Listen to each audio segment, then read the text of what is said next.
Hey, welcome back to another video. This is another excerpt out of a live stream. I was having a lot of technical difficulties, so I pulled a recorded version plus part of the live version to try to mitigate some of that. So this video is about fighting the narcissistic paranoia within yourself. Whenever you're being pushed and provoked and you are dealing with the chaos of the situation and your paranoia is in overdrive and your anxiety is in overdrive, and how it really affects your thinking on this. And I think this is a really important discussion because every one of us at some point during this is going to have to deal with this, and it can be incredibly stressful, as in these situations are, and it can also put you in a situation to where you make mistakes. And I want to empower you as much as possible to not make mistakes. So before we jump into that video, I'm Duane. If you want to get your life back, break the cycle of emotional abuse, rebuild the relationship with yourself and your kids, start right now by hitting the subscribe button, ring the bell notification so you don't miss a thing. So anybody else I missed, I apologize, but let's jump into tonight's topic. And what I'm going to go over, if I hit the right button here, narcissistic paranoia. And I'm going to go through three different areas that I think are really important in this. And this is the first part is living in a state of fear, questioning yourself if it gets better, and then on the ongoing process of healing through this. And one of the things that's really tough is, well, and I just want to say one thing before I completely dive into this and this living in a state of fear. Sometimes things do happen, right? So that's part of the problem on this when it starts, is because all of us have heard this horror story. Some of us have been victims in this. Well, we're all victims, but what I mean is that the worst case scenario has happened. So you can get yourself in this, and I did this. I got myself in this mode. It was like, oh my God, I'm going to lose my kids. Everything's going to go wrong. She's going to be able to get everything, move out of state, because that's what she was saying she was going to do. She's going to, play the domestic violence card, get me arrested, all of these things, and it just kept increasing my level of fear. Now, there are some possibilities with that, right? I mean, so there's a balancing act, but you have to keep things realistic. So let me just jump into this part first, and this is what I experienced in the early stages of this, and no doubt you probably either are currently feeling this, or if you're farther along, you've moved through this. But your ex is going to do everything in their power to keep you stressed, tired, anxious, to keep you on your heels as much as possible. They do this through gaslighting, keeping you confused, and bottom line, keeping you paranoid about what is going to happen next. And I know for me, I started to believe everything that she was putting out there and the things that other people were saying. I had a lot of people, some in my close circle, that would not enjoy telling me, but they would tell me the worst case scenarios. You're going to mess up. You're going to go to jail. She's going to file for an emergency order to be able to move because she's scared of you and needs to get out of the state. And all those things added to, just going back down the list, added to my stress, kept me tired, kept me confused. And some of these things would be backed up by other people, or talking to an attorney. You might say, well, yeah, that's a possibility. And it really keeps you, like the title of this slide, it keeps you in a state of fear. Now I'm going to check some of the comments before I go down, because I see I'm I'm orange on the screen. GA says to Duane, whenever the doorbell rings, I fear it's a narc calling the police and trying to get me in trouble. Hate doorbells now. It's so funny. And see, and that's the other type of thing that happens. That's where this paranoia, which actually that's a really great example. There was a period of time where I was actually scared to when I would open my garage door, my car's in the house, right? Sorry, in the garage. So I would, when I would open it, I was afraid that there was going to be somebody there to serve me papers, or that something else would happen. I was living in this constant state of fear. And the sad part, like with what GA is talking about like whenever that doorbell would ring for in his particular situation, is you're constantly paranoid. You're constantly worried about what's going on and what's happening. It looks like my signal's dropping out a little bit, so hopefully everything is going okay. I'm going to hit the record button so I can have a copy on this side. So I like Grit says, Duane, what do you do if the reality is what you fear? We're going to get into that a little bit later. I like Grits. And if I don't cover that completely, bring it back up and we can deep dive more into that. Pencil says, I wonder if I'm more paranoid about anticipation than that the narc is being toxic and etc. And see, and that's the danger part of this fear state, because you start to think more and more, well, what might happen? What might they do? What's going to happen next? Old Johnny Rose says, doorbell, phone rings, text notification, the paranoia is real. And you think, what's next? So, let me make this a little bit bigger so I can see it. So I'm going to jump into okay, so any questions on this part, specifically about this part? If not, give me a 1 or a thumbs up and we will move on to the next part on this.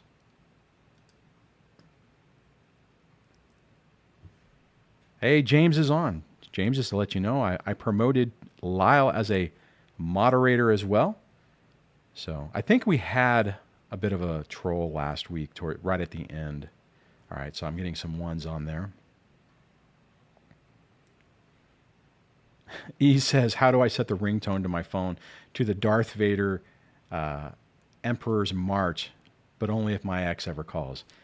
On an iPhone, you can do that. You can go in and customize the ringtone for an individual person. So you can actually do that. I actually did that for a while. And the problem is I normally keep my phone when I'm driving up on the dash, so it can be seen. And at one point, something happened with the ex, and I'm like, oh, dear God, I can't do that with the kids in the car. So, all right. So let me move to the next part on this is, does it get better? Well, obviously, if you're watching this channel, you know that it does. But here's the thing. Sometimes these things do come true. Sometimes the fear, and that was what, who asked that? Let me scroll back up. Actually, I don't see it. Can't remember who said that. But the person who mentioned, well, what if it's real? That's part of the problem, is sometimes things do happen. But oftentimes what happens is it's a feedback loop from getting paranoid, getting stressed and anxious, and making mistakes. See, this is why it's really important to get a handle on the paranoia as opposed to what's real and being cautious, because then you can approach things in a much better way. Now, part of the problem in this area is that when you feel or you start to feel better, they tend to attack and they tend to ramp it up. I got to the point, and this is the next option, the next item right here, where you start to believe it'll never get better. I kept going through this iterative state to where I would think I had everything under control. I understood. I'm like, okay, I got it. I understood. I got her in a box. At least me, mentally, I felt that way.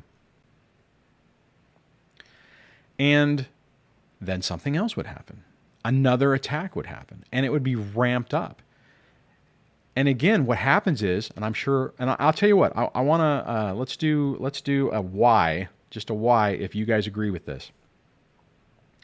You start to feel that it'll never get better, because every time you feel like things are, like you've gotten over that hump, It's like they come back, kick your leg out from underneath you, throw you on the ground and start kicking dirt in your face.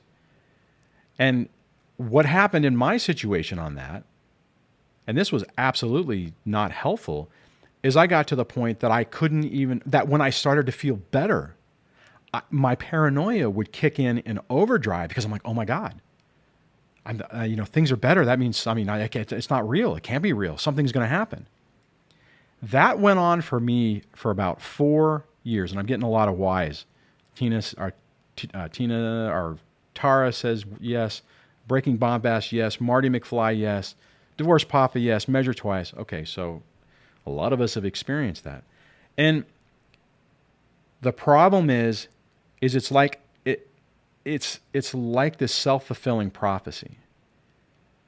And again, it makes you feel like you're trapped. It makes you feel like you're never going to get better.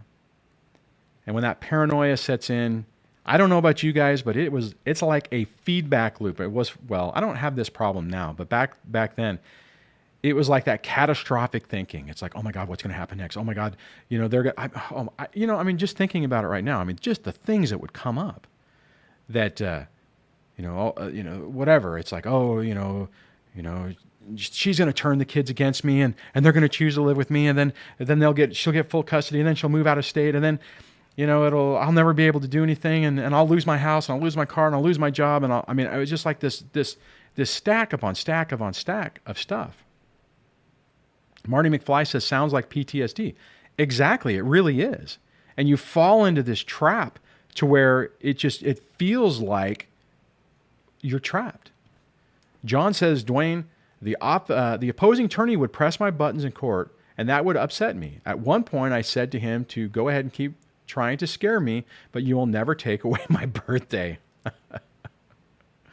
That's awesome. I love that. It's really tough, though, because, and that's kind of what they're doing, right? They're trying to push your buttons to get you to make a mistake.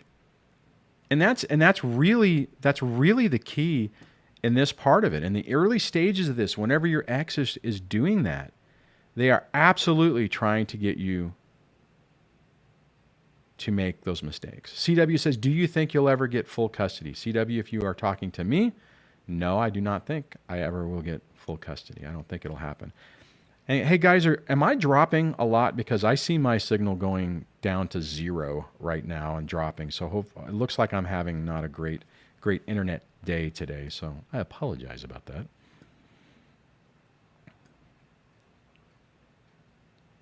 All right, let me look at some of the comments of where we're at. Callie says, yes, and it's depressing. Absolutely. CS says, anxiety on steroids. It really is. And you just get to go, it keeps getting worse and worse and worse. And our NAR says, Duane, you're so spot on, it's scary.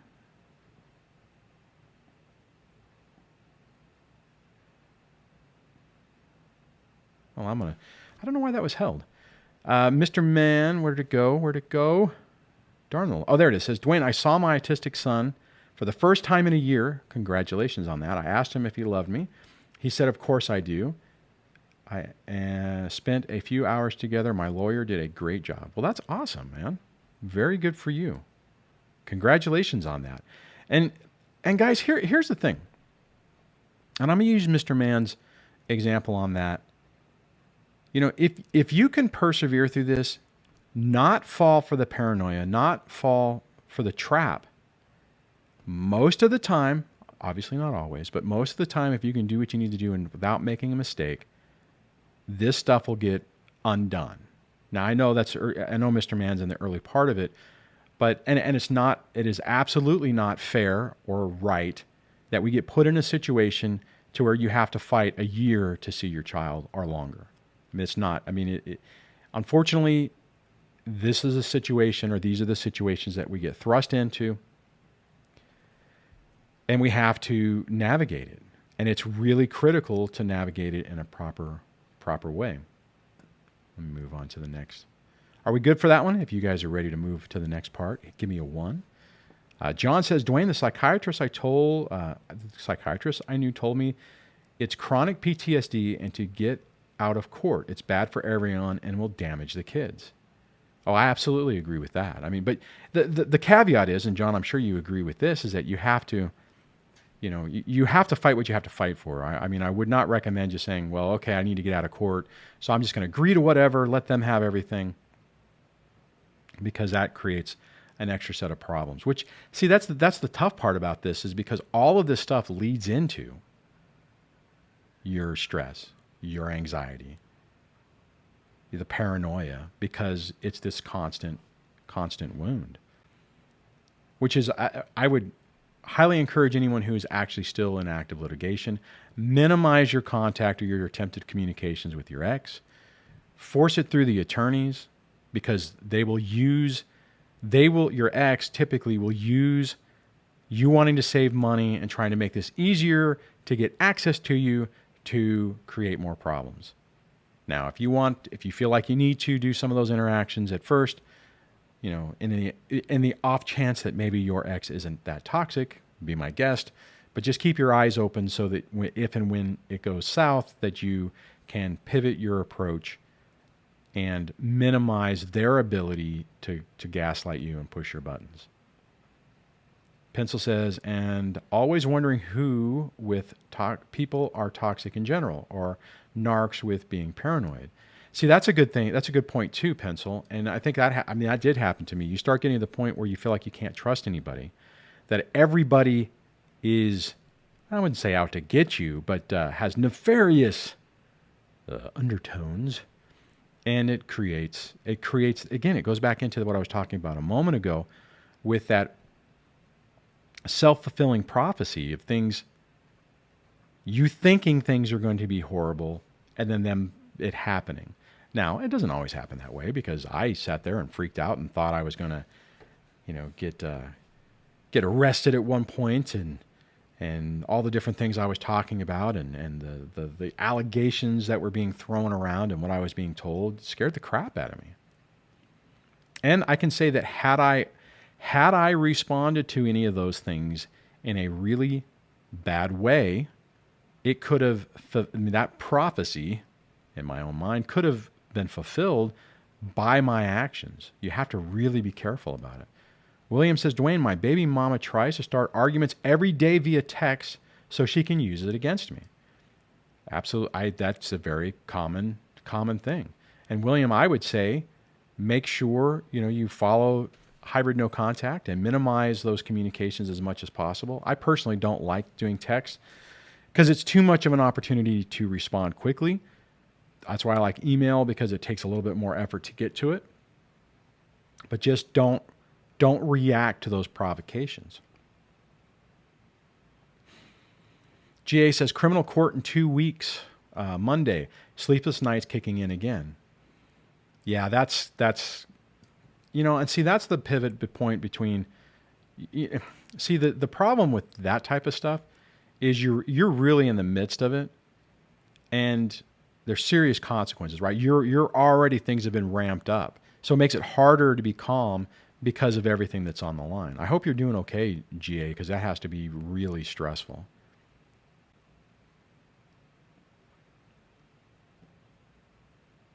All right, let me scroll down here. Adam says, Duane, I ended up tapping the mat in court after a year of crap just asking for basic visitation. I should have fought harder. Okay. Anybody who makes a decision on this, don't beat yourself up. There's I've done that myself. There are times where I looked at it, I'm like, oh my God, I should have fought harder. I should have done more. But like Adam, you did the best you could at that particular moment. And you made the best decision that you could in that moment. When you learn other things or you see the consequences of something, you didn't know. It's not like you were thinking, you had other information. You were making that decision based off of what you were dealing with. Bears asks, is it bad for me to laugh at my narc sister got arrested? I found out my dad was in the hospital. No one told me. I went to visit. She grabbed my hand and dug her nails into my palm. Wow. I don't know. I mean, it's one of those things that's tough because they get away with so much that whenever there is a consequence, it, not most of us get to see that, right? I will say that I'm at the point now where if anything bad, it's like I'm completely numb to it. If something bad was to happen to the ex, as long as it doesn't include the children, I just don't even care. It's like, it's not even worth my time or energy to it. So, all right. Jay says, I'm working a lot of hours in fitness, lost a lot of weight. Coffee keeps me going. And of course, these videos, you guys and the ladies. Awesome. Double X says, Duane, I've been unable to date since my ex ghosted me and left. I make an effort to talk with numerous potential partners and it goes nowhere. Am I conditioned to trust, to no longer trust? Well, see, and this actually does kind of fall into this is, right now, Double X, it's not even worth it. You need to work on yourself, dealing with, healing from what's happened to you, dealing with your own PTSD before you start dating anyone else, because you're basically setting yourself up for failure. And whenever, I know this is a little off topic, but whenever you get into a relationship after this and you haven't healed, even if you find somebody good, the person that you really deserve to be around, oftentimes that in and of itself, being treated positively, can be a trigger and send you down a dark path. That happened with Debbie and I. I hadn't completely healed from it, and the fact of dealing with somebody who was actually a good person just brought all of that other trauma back. Plus, there were some other things that were going on. Actually, it started out okay, and then when the ex found out about the new relationship, it just it went down the pit of hell. Okay, so I want to get into the next part about this, and that's the ongoing healing. And part of this is realizing we give them more power than they ever deserve. Now, the caveat with this, what I was talking about a moment ago, that doesn't just mean be blindly like, they have no power over me and you set yourself up for a problem. Yes, they still can do things, but oftentimes we take the risk or the potential risk and amplify it so much that we are in, like I was talking about at the beginning of this, we end up in this state of fear, unable to even move and really deal with this. And the key on this is, as you start to heal, you start to calm yourself down. You start to recognize what's happening and slowing yourself down, giving yourself an opportunity to breathe. And that really starts to change the dynamic. And on that, the thing on that is you get into this point to where you start to realize, or you start to frame things in a way of what's really realistic of what they can do. Like, for instance, and what I was talking about in my situation and my fear is that she was going to win full custody. She was going to say, well, since I have full custody, I don't want to live in California. I want to live someplace else. And then the court would say, yes, you can. And she would gallivant across the country, and I would basically effectively no longer have a role in my kid's life. And on top of that, I would be completely financially destroyed. I would have had to live in rent someone's room, which I did have some people who offered to do that. But so I had this mode, or this thinking that that's what's going to happen, right? I was so fixated on it. And I wish that I could have realistically been able to get past that fear and say, okay, barring any type of domestic violence issue or anything else, the likelihood in the state of California that she was going to be able to get full custody and do a move away was as close to zero as you possibly can get. At one point during the custody evaluation, and she announced that I am moving, and I freaked out.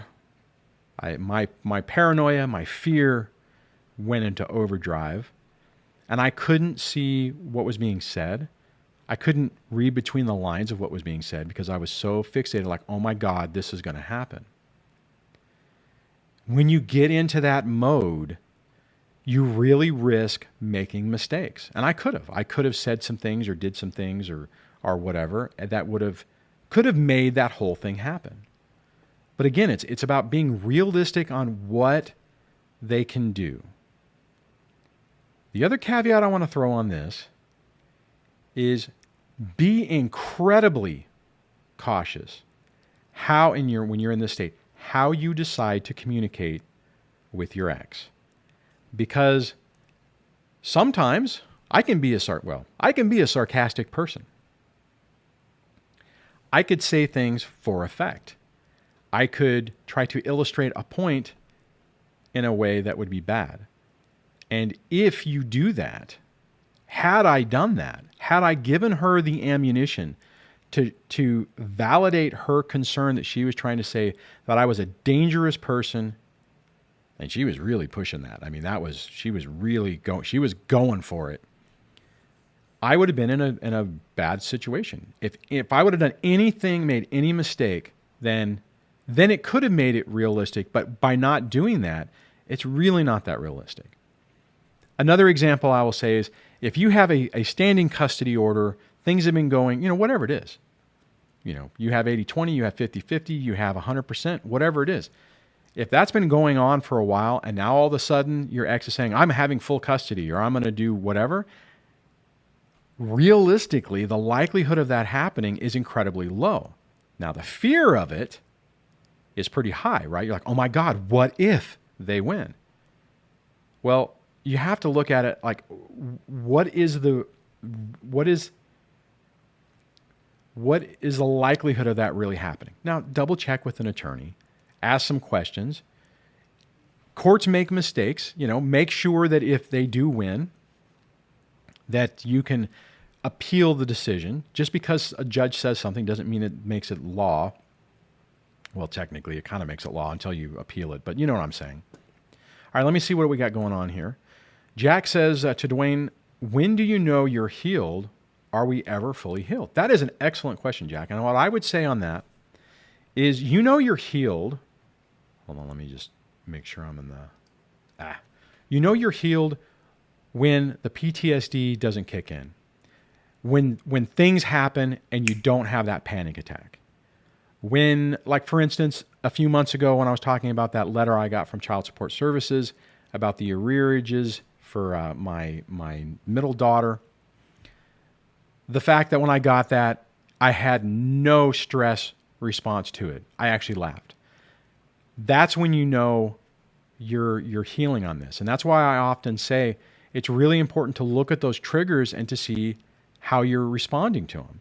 They're not fun, but they are an excellent gauge of the progress you're making, how you're doing, and what you need to work on. For instance, early on with this, all of us have those issues more than likely. And give me a 1 if you guys have had this, and I'm pretty sure every one of you guys is going to say this, that had the stress of those PTSD attacks whenever you saw their car or you saw their name pop into your phone. When you'll notice after time, as you start to heal from this, it doesn't have the same impact. So that's how you know you're healing.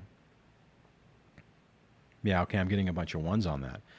And so let me ask you this. How many of you guys on those early triggers aren't triggered by that anymore? Give me a 2 on that. If those things that used to trigger you in the past, used to really set you off and get that anxiety level, the PTSD to go, give me a 2. Now, I know that there are probably not as many people who are doing 2s, but whoops, I just tried to make a thing go. All right, see, some of you guys are saying 2. See, and that's the thing. That's how you gauge it. You look at those things. I mean, and what I would say, you could even make a list of those things that bother you and then start ticking them off. It's like, oh, you know what? I don't have anxiety when I see the car. Because I don't anymore. Used to be when I would see her car, the Dodge Grand Caravan, I would have that tightness in my chest. And I don't. Now, granted, she switched cars, but even the car she's driving now, it just doesn't bother me anymore.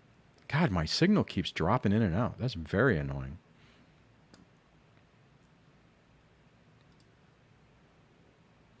Okay, so I'm going to wrap this up with this next part is like, what does this all mean? All this stuff that we're talking about tonight, what does it mean? Well, the main thing on it is the way that you feel today does not dictate how you are going to feel tomorrow. The way you're feeling, maybe you're feeling today, doesn't mean that the rest of your life is going to be feeling those same emotions. That's a big one, I think, to really put out there, because I know for me, I often thought, oh my God, I'm going to feel this way forever. I'm going to have those panic attacks forever. I'm going to have this sense of dread forever. I'm going to have this paranoia forever. It's not true. It's in that moment, but it's not the way it's going to be forever. CS says, I'm sick of being triggered. I guarantee you that's the way I felt on that.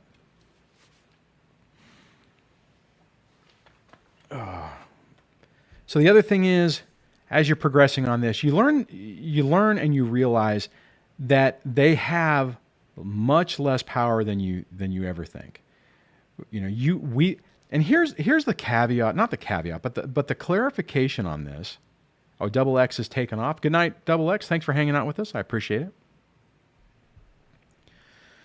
The thing is, you get in that mode where you think that they are more powerful. And the reality is, the reason that they have quote unquote power is because they have no conscience, they have no empathy, and they're able to do things that are unfathomable, if I'm saying that correctly, for you, because you wouldn't do that. You would never do that to another person. You would never do that to someone that you actually cared about.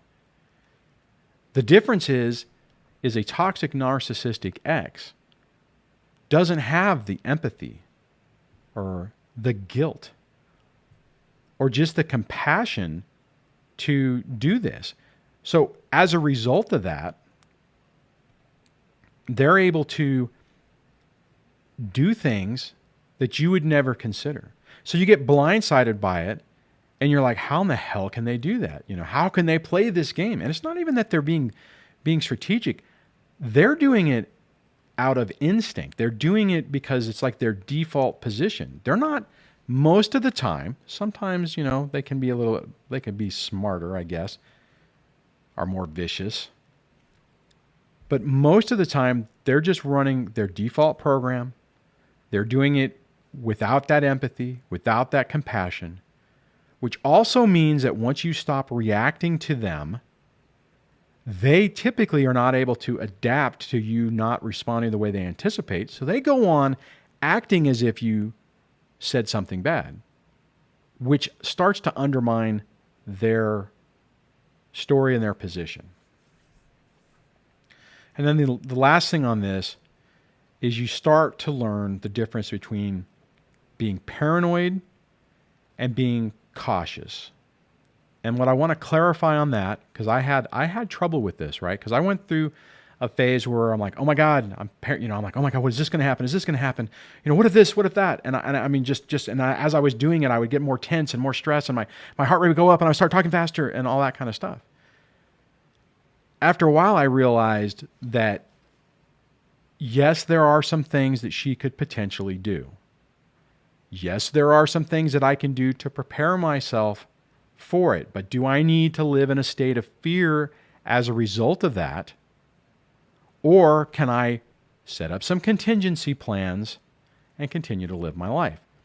That's the difference between being paranoid and being cautious. Paranoia will cause you to make mistakes. Being cautious and aware and knowing the potential of what could potentially happen, but not getting paranoid about it, not getting anxious, not dealing with it in a non-productive way, gives you the strength, the calmness, the sanity to approach it without making a bunch of mistakes. All right, let me see. So you guys, everybody on board with that? Give me some ones if you think that is correct, and I am going to look at some of the questions. And that actually was the presentation for tonight. So let me All right, I hope you enjoyed that video and got something out of the discussion. I would appreciate your feedback. If you made it all the way to the end, let me know what you thought about it. If you want to catch one of these, make sure that you watch out for the Tuesday live shows. I do those at 6 p.m. Pacific every Tuesday. And then we have a topic that we hit. And if you're there, then you can participate and add into the discussion. And I would love to have you do that. But if you want to discuss or you have something you want to ask or whatever, do that in the comments below. If you think that one-on-one coaching would help you, that is available. You can check out more at dadsurvivingdivorce.com/coaching. And yeah, I'll catch you on the next video. Take care. Bye.